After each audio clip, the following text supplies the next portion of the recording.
শুরু করছিলাম আরো 1.5 মাস আগেই বলতে হয়। সামাজিক যোগাযোগ মাধ্যমে আমি বিভিন্ন মানুষকে জানানোর চেষ্টা করতেছিলাম যে আমি এটা করব। অনেকে উৎসাহ দিছে যে হ্যাঁ এটা করা সম্ভব, অনেকে অনুৎসাহিতও করছে।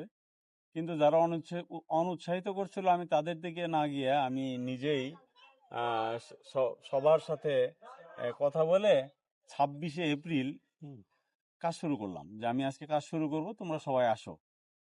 তো যাই হোক, ওই দিন উল্লেখযোগ্য কেউ আসে নাই, আমি একাই প্রায় 3 ঘন্টা পরিশ্রম করে একটা অংশ পরিষ্কার করে ফেলাই দিই। তো 27 তারিখে যথারীতি বেশ কয়েকজন ছেলে পেলে আসলো, স্থানীয় ছাত্র যুবক।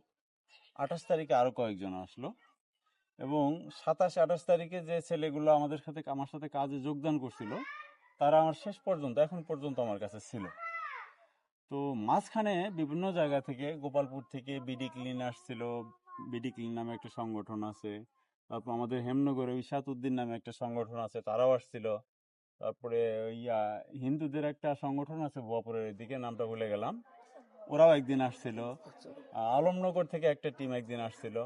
তো এই মাঝে মাঝে এরা আসতো, ভালো লাগতো, সবাইকে সহযোগিতা করতো, তাদেরকে আমরা আমাদের সাধ্যমতো আপ্যায়নের শরীক। এইভাবেই আস্তে আস্তে আস্তে আস্তে আমরা কাজটা শেষ করে ফেললাম গত 26 তারিখের সময়। এর মধ্যে কেউ পরিদর্শন আসছে কিনা? এখন পর্যন্ত ওইরকম সরকারি ভাবে কোনো পরিদর্শন আমার কাছে আসেনি। বা স্থানীয় এমপি বা এমপি সাহেব আসতে চাইছিল, বাট এখন পর্যন্ত সরাসরি আসে নাই। তবে তিনি জানেন, স্থানীয় প্রশাসন, উপজেলা প্রশাসনও জানে, বাট তারাও এখন পর্যন্ত আসে নাই আমি যত